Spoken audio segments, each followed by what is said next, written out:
looking back, does that statement seem suspicious now with Diddy? Yeah, everything's suspicious of Diddy now, man. Man, this beyond what we thought. Man, yeah. Everything's suspicious of Diddy. So if Diddy found not guilty of all charges, I'm going to his welcome home party. I met that mother lying to me. He ain't gonna do this no more. It's gonna be some normal party there. He ain't going back to that shit. Nah, that finna do this again. So you think he gonna have a good career? Oh no! After what we done heard and go possibly hear some more, man, that ain't ever, man, he ain't never gonna be the same. Okay, now do you think he could shake back in 4 or 5 years since society have a short attention span? Yeah, no, man, ain't nobody gonna forget. But man, nigga, like for a nigga to put calm rubbed on it, man, nobody gonna ever forget that. No, homie. This was a well manufactured plot and plan to assassinate his image and his character. No. This wasn't intentionally done. No, they intentionally done this. He might as well just he can't come out and do what OJ did. Kind of thumb his nose at, you know, yeah, he'll have to get into porn. Yeah, he'll have to get into porn. He can't return to the throne if he do win. Yeah, this is humiliation. This is nah,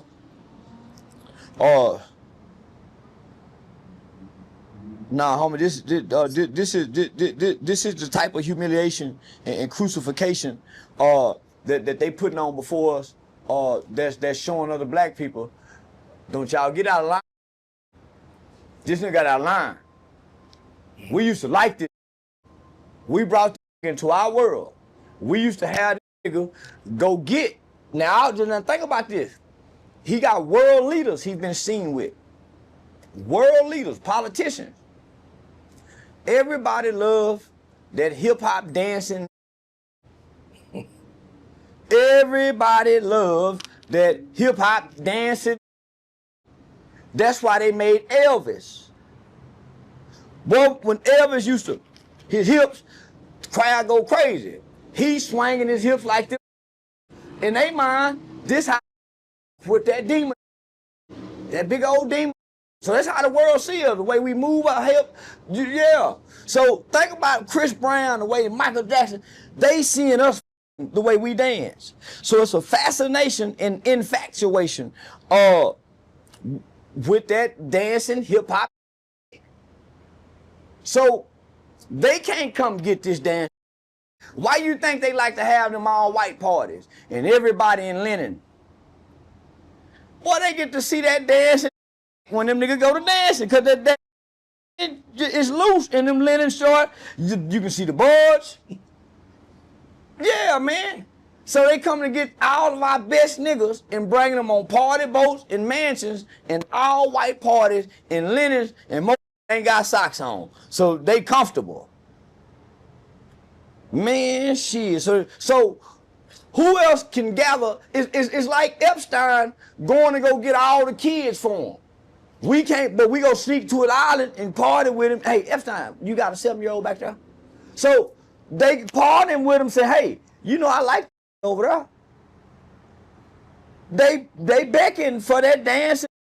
So nigga, Puffy was the bait on the hook for the elite, for them to go get the best niggas in the entertainment industry. Whether it's rapping, them football niggas. He was the person he was the spearhead that they entrusted, put in position to go get, and he go keep their secrets. And he done kept their secrets. He ain't told on nobody. He ain't gave nobody up. Why you think everybody hush, homie? He was, homie, ain't the only freaky motherfucker in Hollywood. Why you think the whole entertainment world is silent on Puffy? Because he was the one that can go get all niggas that like to party, have fun with them good dancing, hip hop that the white folk can't go pick up on the streets. They can't go get over here. They can't act because they've got to keep it a secret. So when you come here, Puffy got everybody's secrets. If he want to get out, he can drop some names to get out. Yeah, I believe that. But he'll come up dead. Like Epstein. But he got everybody's secrets. And he was entrusted, nigga. They gave him Ciroc, nigga. They gave him everything. They gave him everything. And then, nigga, he got too big for his britches. Started trying to tell them, what was that? Was it the Grammys? One of them, he gave a speech to all the powerful elite white people and started telling them how black people, y'all ain't go. Man, they were silent, just listening and looking. And he's trying to chasten them about what they're not gonna, what they need to start doing. Nigga, haven't he forgot? He must have forgot. Yeah, he got videos of us and this and that. I'm sure he does. We'll send the FBI in there to seize all the videos. Once they seize the video, delete me off there, you delete him off there. Now, if J. Edgar Hoover was still alive, he go extort the politicians on these the entertainers and celebrities. But nah, homie, this a dog and pony show, and he the fall guy. So do you think Cassie owed Diddy his money back when they signed that non-disclosure, but now she's testifying behind them $30 million? Like he gave her that. I thought they would be like, okay, keep it hush. Ain't gonna keep keep her word, and you done made this hoe mad. Man, you can't make no hoe mad and think this hoe gonna keep her word. This a real nigga. This hoe done, man, nigga, and she'll scorn. Man, she ain't, yeah. Nah, she don't owe him the money back. She earned that money. That's why he should go free. He compensated his for what he did to her. Made it right in the end. It's called restorative justice. She got retribution, nigga. Yeah, he restored the hoe. Nigga, man, free my guy, man. And I don't even like, I'm a Tupac fan. I don't even like right is right and wrong is wrong. And they wrong and Diddy wasn't wrong. Yeah, he wasn't wrong, nigga. Even for what he did in the hallway, he wasn't wrong. They went back inside. That's what make it right.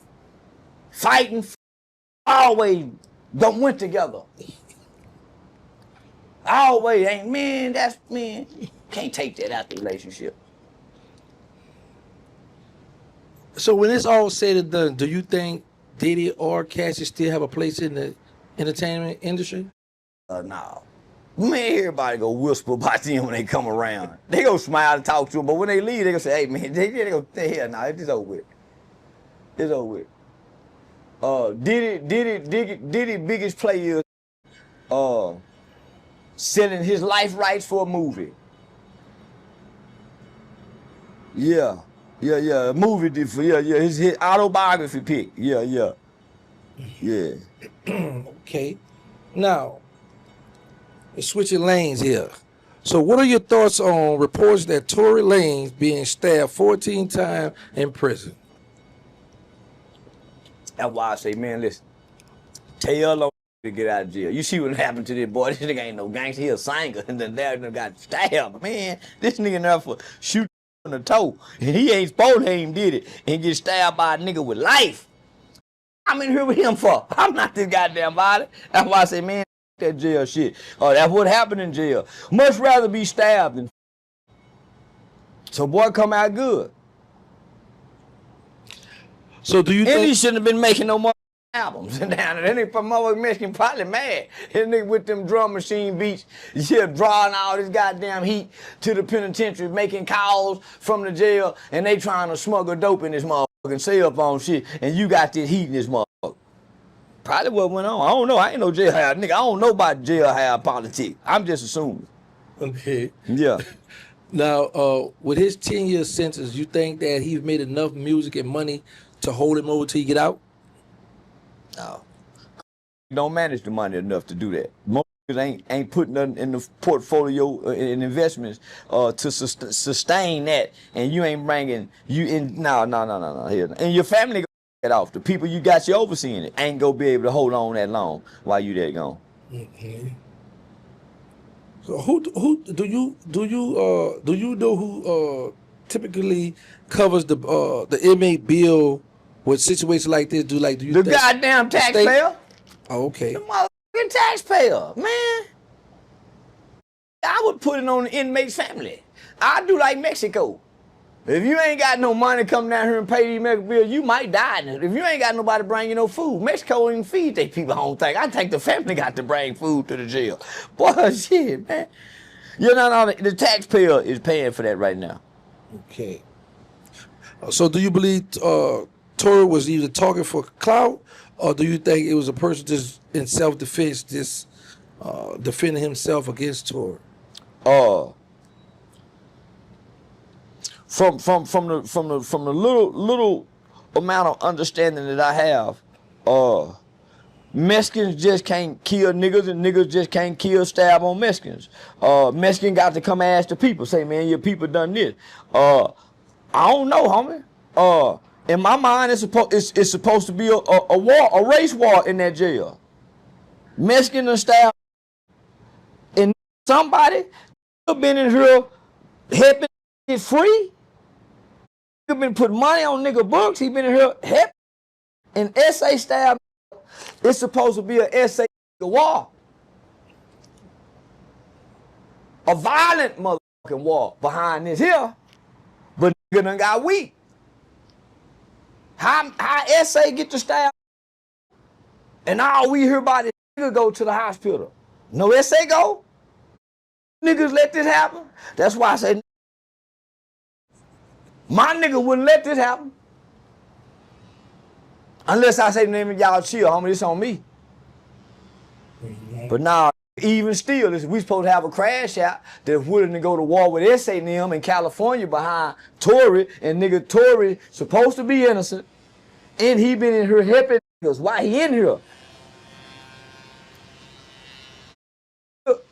Got the heart. What the fuck is that? That was a moped. This in here in prison, and while he in prison, homie, he still got the heart to help people and helping get out of here. Put money on books in California. We see this one of our honorable. Yeah, they talk that protect Charleston, protect this nigga. Nah. Couldn't protect Nip, niggas come in, niggas don't protect niggas, nigga. It hurt niggas. Niggas will let the Mexicans hurt niggas. Niggas will let the white boy hurt. And won't no retribution be done. So, yeah. I ain't gonna say what I'm calling, but niggas supposed to be getting at them Mexicans. That's why I say them California nigga, man, I don't even want to say that. Because I ain't involved in that kind of stuff. I'm an entertainer. But that's all I'm saying, homie. How is it that anybody can hurt us? So in my mind, I say black people are like the pigeons of the world. The pigeons don't have no way to self-defend themselves. Anything and anybody in any species on the planet can attack a pigeon, even a rabbit. Anything can attack a pigeon. We the pigeons of the world. Could an incident like this help his music career sales, or do you think it could boost his street credibility? He really don't have no street credibility. It just give people headlines of topics of discussion to talk about when he get out, to ask him questions.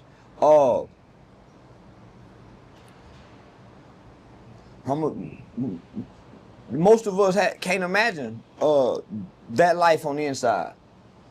When I close my eyes, I can't imagine what prison is like. Where stab you were you was walking around with knives and you got it. Your life is on the line every day, and every day you wake up, it's danger. I can't imagine that. My brain cannot imagine it, homie. I can't imagine being stabbed, homie. And I can't stop this motherfucker from stabbing me. I can't imagine it. So I don't know how that can help any career if he ain't a gangster killer rapping. Okay, now this is a good one right here. Is it a good or bad for the media to publicly share stories about high-profile inmates facing violence behind bars? Yeah. Because you can't take away our constitutional rights for a right to freedom of press. Simple as that. Got a right to report to him. You ain't got y'all report Charleston every time he went to jail. Every time he went to jail, so why not? Hell yes, yeah, right. Oh, so it also, do you think it helps bring awareness, or just exploit the situation, like, you know, to help the youngsters, like, this is what goes on in prison? No. The media reporting crimes are not trying to help the youngsters. Media reporting crimes aren't saying, hey man, we shouldn't. No, man, this is to report crime. The sensationalism, we're not trying to report positive stuff so you can have a better life. We're here to report crime and negative stuff. That's why you're tuned in. That's why you tuned in. We don't care if, we want to find out this celebrity in jail. This is great content for the network. This is about views, people. And if we report this, no matter, we're gonna report it. You think the person who leaked Kobe Bryant airplane crash, you think that person when they took it to the news station reprimanded them and said, you're wrong, we shouldn't do this. They said, great, when can we put it out? Hurry up. Man. No, homie, this ain't about your feelings. Yeah. This is about evoking your feelings to get you to tune in. Yeah. So that's why they do that. Okay, now once Tory Lanez return to general population, do you think he's gonna get special treatment from the inmates? I don't think he'll return to general population. I think most wardens and most leaders in institutions are smart enough and wise enough or expert enough in this field to know that putting him back in population puts a liability on the prison, because this could happen again. No jail wants that liability, and no jail wants the kind of attention that he brings to the jail. No prison wants that. Unless we letting locked up MSNBC come in. Other than that, we don't want this. We don't want this kind of attention. No prisons want outside attention. No warden want a bunch of motherfuckers looking at his prison. That's a fact. That's a fact. So no, that to be forced. Whether he want to be tough and go back out there wounded up, he fit to go for his own good, for his own safety and protection. So what advice would you give Tory Lanez to help him stay focused during his time behind bars? Man, think of somebody you can tell on. I'm sure it's somebody in the industry you know to sell drugs and provide some type of narcotics to all the entertainers. Give some information up, Tory, so you can get out of there. Nigga stabbing on you like that. Nigga, come on back out here and sing. Then I hear your hair been growing. So nigga, come on up out of there. But you can get out of there fast if you know what to tell somebody. Tell on somebody. Okay, now let's switch these gears again. What are your thoughts on the Met Gala and the symbolism or messages behind some of the costume celebrities wear today? They letting you know everybody coming to this here. This is the new Diddy party, but it's more clean. It's more You ain't drugged up and forced over here. You gotta wear rubbers and condoms over here. You ain't, yeah. So this the new Diddy party, the Met Gala shit. Why you think the word shit? These are that's in the closet. They come out the closet, but you don't see them come out the closet, but they in the closet. With them weird costumes on, going to. If you was invited to like a Met Gala, would you attend?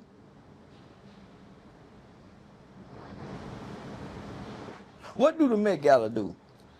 I don't know. Sam No. always asked these questions. No, I wouldn't attend. Not that I'm against homosexual activities, but I think that's a club. I think it's fraternity and sorority of elite rich people and yeah, freak, you know. Yeah. I told you it's the new Diddy.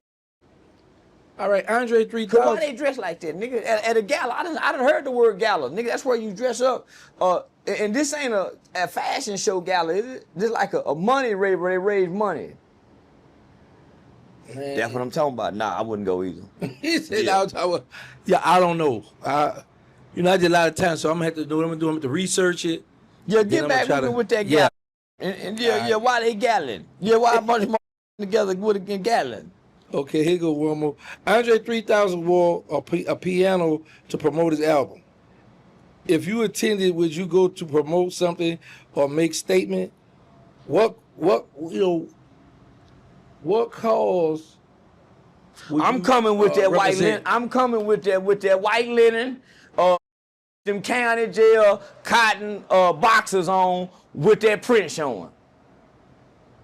I ain't putting no big piano on my back, nigga. I'm showing up with them gray sweatpants on, with them the briefs with that print showing. Yeah. I'm putting everything to the center of the midsection. So, nigga, that's how the nigga get elected, selected, and chosen. Not no mother funny with a big piano on your back. Yeah, nah, I'm bringing that elephant trunk to the gala. If I'm gonna bring a costume, I'm coming as an elephant. Okay. Okay, now let's switch gears here. What's your opinion on the Catholic Church process? Yeah, that's what you get in Miami. Boy, that's how they get down in Miami, boy. Yeah. They cut up, y'all. So you come through my neighborhood, I'm a mean neighbor after that. Whether that's your company or not. So, all right, I got to ask this question again. What is your opinion on the Catholic Church process for selecting a new pope? Man, don't do me like this, man. I can't. Catholic Church. Man, I don't give a f about the pope or them selecting a new pope. Man, nigga. Man. I'm into the Catholic Church for. I don't give a f about the process of the pope. Okay, well, how about this then? Man, nigga, I got me in my mind, man. I don't even know the process of that. Whoever ain't fucking no babies in the last 10 years in the Catholic Church. Man, now the Catholic Church is a sick entity. Okay, what about this? The new Pope Louis, the 14th, is from Chicago. So do you think that could bring fresh energy to the Catholic community being the first Pope from the U.S.? Man, fuck that Pope from the U.S. That's no Catholic. What white mother with me about some Catholic questions? It's in the Catholic Church in a lock-in before.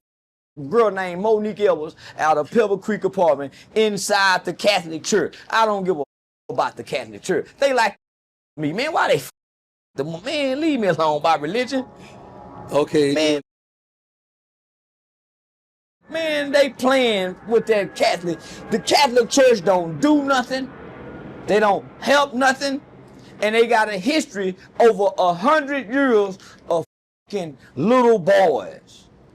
Give a about these people.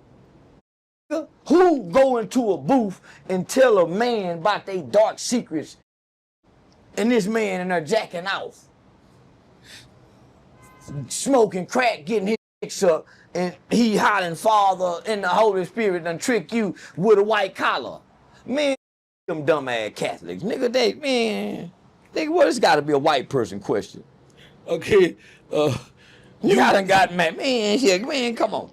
You've criticized certain preachers. How do Catholic tradition compare to what you see in black mega churches? I ain't never seen nothing like. I ain't been in no mega church and I ain't never been in no Catholic church. I ain't no church knowing going mother. No shit about what go on inside no mother. All what go on inside the Catholic wall. Nigga, I found the Lord in some.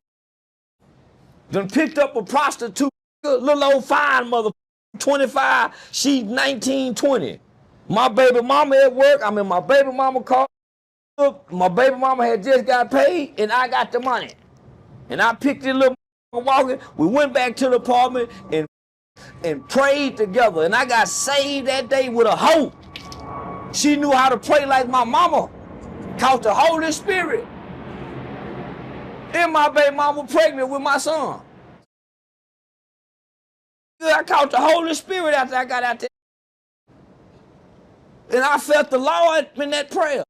That's how I knew God was real. Man, I don't give a mega church. Man, miss me. God does not exist in a building or a book. He sent Jesus and Mohammed to deliver a spirit where if you grab hold of the spirit, but you got to watch a person with the spirit.